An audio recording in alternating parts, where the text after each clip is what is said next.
everyone, Melody here, mom of 4 and our blended family of 6, homeschooler for 7 years. I've been planning this video all day and I finally had a minute, and now my children keep coming in and out the door, making a lot of noise, the dishwasher's going, my husband is working on the next level on a project on our home, and I have a feeling you can all understand how hard it is to get a few moments of quiet when you have 6 people in your home. I would say it's nearly impossible, but try and try again. I will get this done.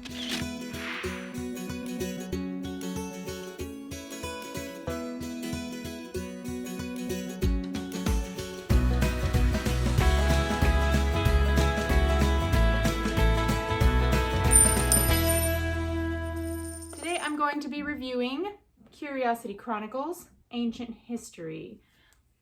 So stick around and I will share with you one of my favorite things to do. Let's go check it out. Okay, so here we have Curiosity Chronicles, Snapshots of Ancient History. It was created by a woman named Rachel Myers, who is a homeschool mom that was looking for a secular history curriculum to use with her kids. And along the way, eventually she created this.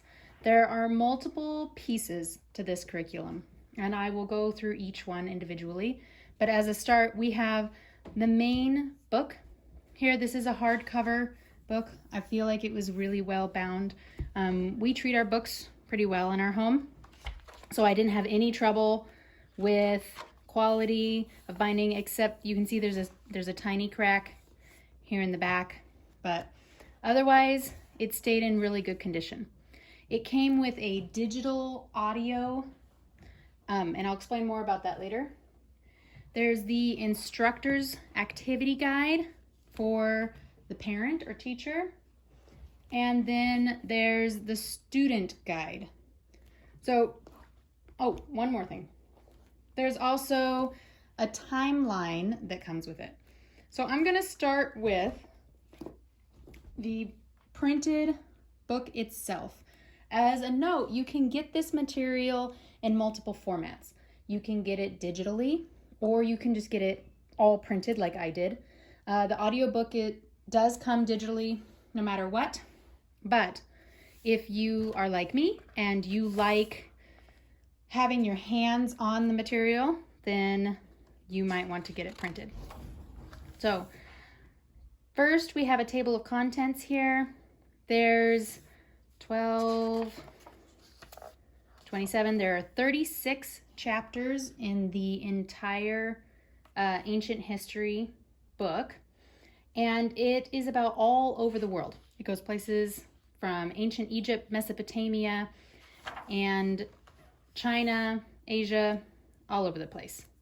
I do appreciate this introduction in the beginning. It talks about bias and how history itself is biased.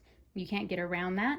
I really like how she addresses that head on without claiming otherwise. You might notice the first thing when you open is that this is written as a dialogue.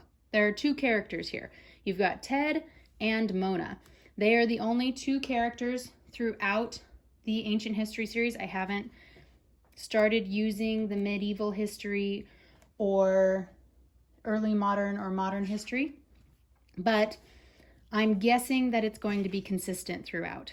So you've got Ted and Mona, and they're having a discussion from the beginning about history in what I like to think of as kind of a fun, an enthusiastic and just a child-centered way. My 6th grader, the bookworm, was commenting to me earlier about how maybe it was a little too enthusiastic for her liking. But we should keep in mind that this book, if you look on their website, is actually geared towards 1st through 3rd graders. We do history together, and so having that information where I could go over it at 2 different grade levels as it was suitable for my kids was perfect. There's a timeline within the book, and as you go throughout the book, you'll see it's marking different important events on here. It says the Declaration of Independence, today, future, current pictures, pictures of the past. The next thing you might notice is that when you get to each chapter, it's marking the main events of that chapter. I was really excited about this curriculum because it's chronological history. I wanted history that started from the beginning, more or less. So this one talks about the difference between history and prehistory. So not to be confused with prehistoric, but as far as history, it starts from the beginning of when they have actual written history on one level or another, whether it's cave paintings or whatnot. Side note, I've actually seen these cave paintings in person. They're pretty fabulous. It's quite the trek down that cave to see them, but I advise it if you can. The next thing you might notice, if you look along this top line here, this side is green and this side's more of a brown color. And throughout the book, that will change based on the area that you're talking about. So when it talks about Mesopotamia, the top line here will always be brown. So you can look at the book and at first glance, you can see the different colors and check out just the parts of the area that you are wanting to go over if you want to go through and just pick those pieces. It talks about Egypt. We've got Egypt builds pyramids. I'm just trying to give you guys a few examples of back to Mesopotamia. We know it because it's brown. Assyria makes war. In each chapter, they have a map that's marking out what area they're talking about. I find that very helpful. And then the kids can look on our map of the world as it is today and compare, because this obviously doesn't have countries as we see them now because they did not exist back then. All right, the next piece of this curriculum is the student guide. It has multiple pieces in it. I think the way they have the workbook for students put together here is fantastic. I obviously have the printed version here, but you can get just the digital version, which I think next year is exactly what I will do. Since I have 2 students this year, I just bought one student guide thinking that I could then make copies as I went along, and that just became kind of a pain in the tuchus. So next year I will just get the digital copies, and that will work with our organizational system next year a lot better. So each chapter has a vocabulary section. It's just matching, and then a comprehension question or a few different comprehension questions based on what they learned in the audio of that chapter. They have a what do you think question in every single section, and a timeline review, which I will hit on this a little bit more when we look at the timeline itself. Map work. Every chapter has a piece of map. Like this is shown here. This one is of the whole world, obviously. And the students are usually given a small assignment. For this one, it says, on your world map, label all 7 continents, mark where you live, and then locate and label the 7 major areas of the world that we will be studying. So Mesopotamia, Egypt, India, China, Greece, Rome, and Mesoamerica are all touched on throughout this ancient history set. They also have kind of a little activity at the end of each chapter. Some of the chapters have more activities. This one you can see has a My Family Tree activity. And then another hands-on, this is Archaeologist Dig. I really like how hands-on this has the potential to be. And not only in this book, but I'll show you in the teacher's manual, there's also a lot of hands-on activities suggested. So if I move along chapter 11, we've got a crossword puzzle. There's a coloring picture in everyone.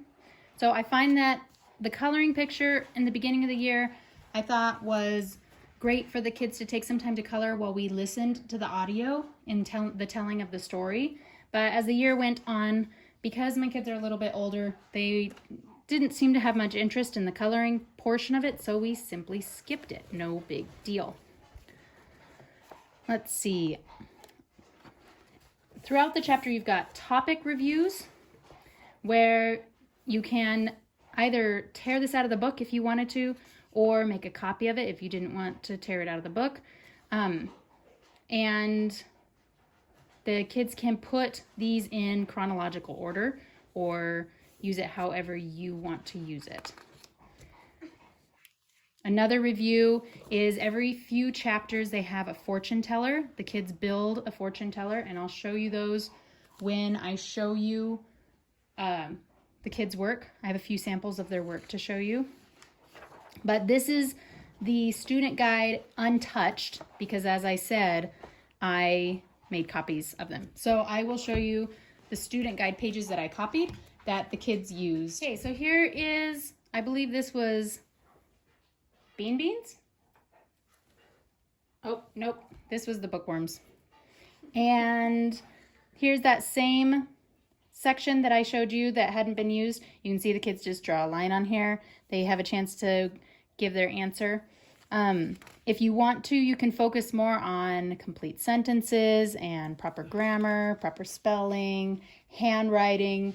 Anytime they have writing in an assignment is an opportunity to do that. At this point, I choose not to do that with every assignment because then I feel like they get a little overwhelmed with that and they lose focus on what it is we're actually trying to work on. So you can see she filled in the map here. I have there's a few activities that they did. They learned the hieroglyph alphabet, which was kind of fun. And then at the bottom, they were making words or sentences with the alphabet that was provided to them.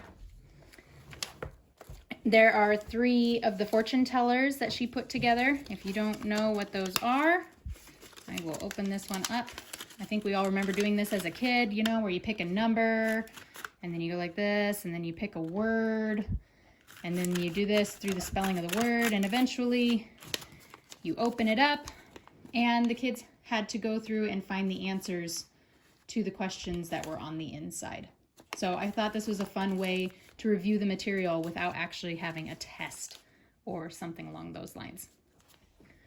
An added piece to this curriculum, if you want it, is the notebook. And this is additional. The Ancient History complete printed material is essentially $89. If you want this added piece of the notebook, it's an additional $10. I did not get it at first thinking that we wouldn't need it, and we certainly didn't need it because the curriculum is complete without it. But I decided later we wanted to try it, and I'm glad we did because I think it added some real quality to the material. It gave us even more hands-on opportunities. So each chapter, here's your table of contents a little bit again, has it has printouts, and you can choose to print out with answers or without. I chose to print out with answers. So the kids can cut it out. They have to match it, figure out where it goes. And at the end of the year, what we have is this entire notebook that they've created that they could go back and look at all the different things that they learned. So I really appreciate how hands-on this curriculum really is. There's even a few different games that are in the curriculum that I thought, we've got a glue situation, you know how that goes. I thought were pretty awesome. So you can see each little flap here has that. There are other ways to do this. I believe the curriculum itself recommends doing this inside of like a file folder, but I had a bunch of extra notebooks, and so I did it in a notebook instead. Here we have the Instructor activity guide.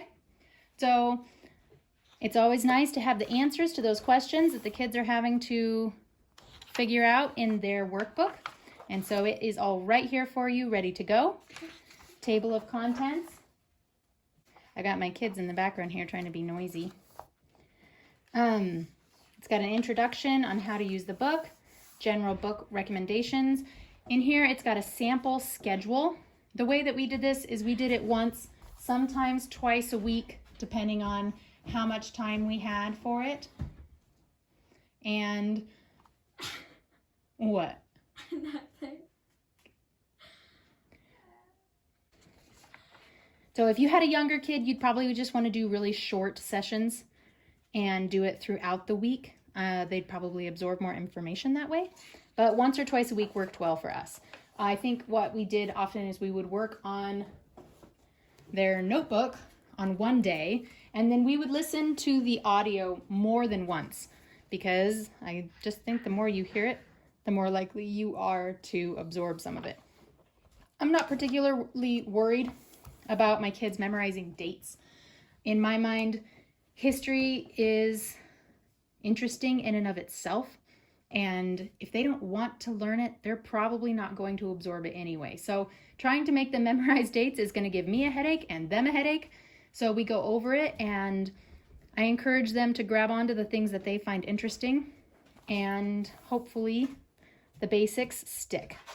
So you can see here, it gives you the answers to the comprehension questions that were in the student notebook, and your vocabulary, again, your timeline, your map work.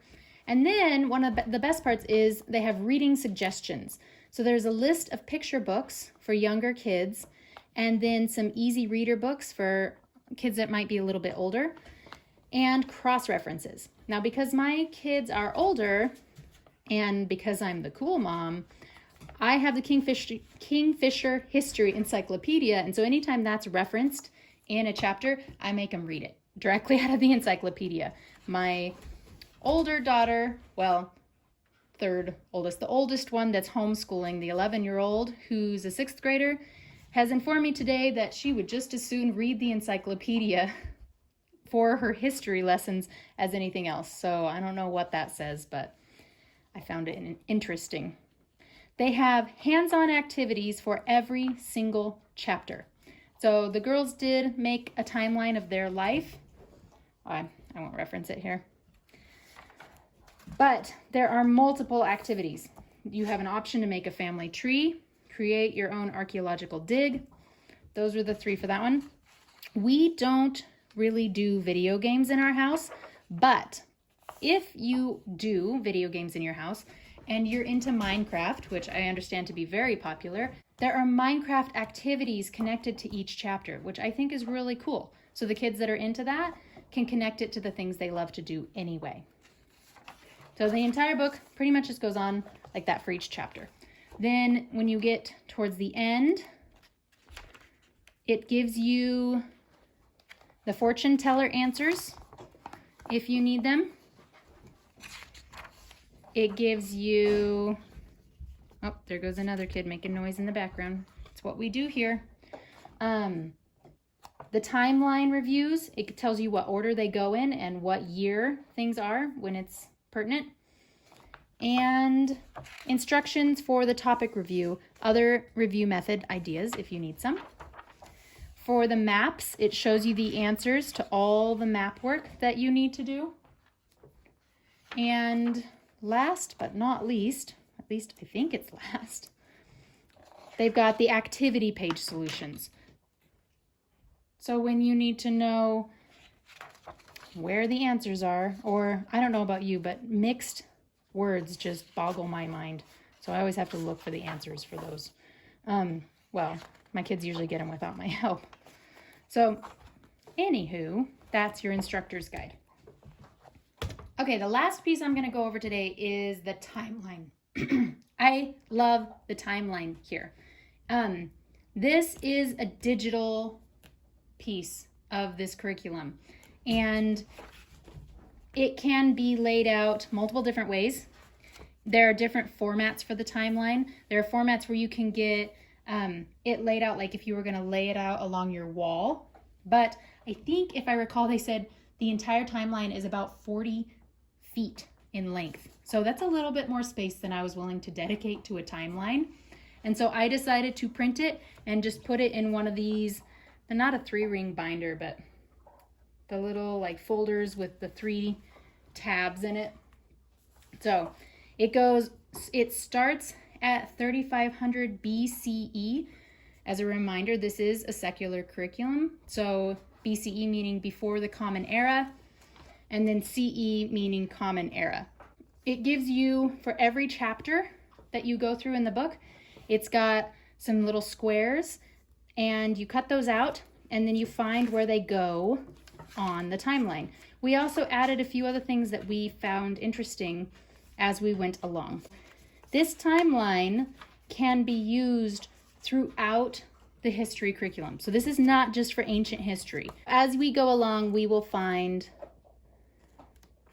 more little cubes, if you will, to attach to our timeline. And we can just easily keep this in its folder. It doesn't take up very much space.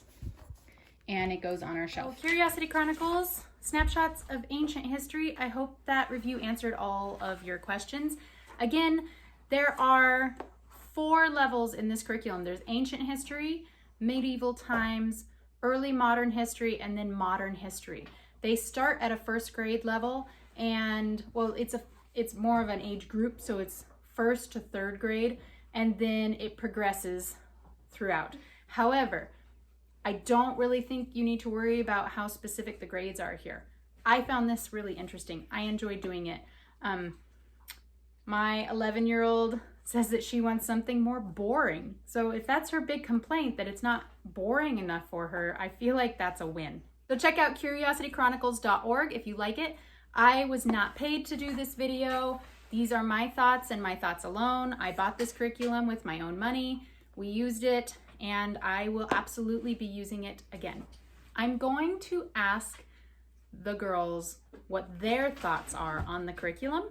I'll get the hoodlums in here, and they will give you a review from a kid's perspective. I told them to keep the sarcasm to a minimum, so wish me luck. Child, I want to see your face, please. This isn't working. It's not. Hey, be nice. Okay. So, Curiosity Chronicles, we finished it. We started it last year. We worked through it slowly, and now we are finally done. Bean. What was your favorite part of that curriculum? I thought it was funny learning that the first plays were made from drunk guys just singing. That is very interesting. What is one thing that you would change about the curriculum? Map work. You weren't a fan of the map work? Definitely not. Definitely not. Okay. How about you? What was your favorite part of the curriculum? This favorite part in plot, like my favorite specific part, or part like in general? However you want to interpret that. I like the pictures in the book. They were good. And yeah, that's it. No, you just like the pictures. Just the pictures. Okay. What would you change? Way too enthusiastic, and let's see, there was something else. Not everyone can be a moody teenager all the time. Well, that is a special skill. Oh yeah, the timeline. I'd rather have a test than a time. Not the timeline. Wait, no. The fortune teller. Yeah, I'd rather have a test than a fortune teller. So you're the one who also told me it was too enthusiastic. Yeah. And you'd rather have a test than a fortune teller. Do you think maybe that's a problem? Fortune tellers. All right. Toby, what was your favorite part of the curriculum? Nora, I didn't read any of it, but can I do my review on dog treats now? Toby's always willing to do a review on dog treats. I hope you liked my review of Curiosity Chronicles, snapshots of ancient history. If this looks like something you're interested in, please check it out, and hopefully it will work for you. Or maybe you saw something today that made you decide this isn't quite what you were looking for. Either way, I hope this video was helpful. Please hit the subscribe button, give me a thumbs up, comment if you have anything to share with me or anyone else in our community, and I will see you next time. See you later.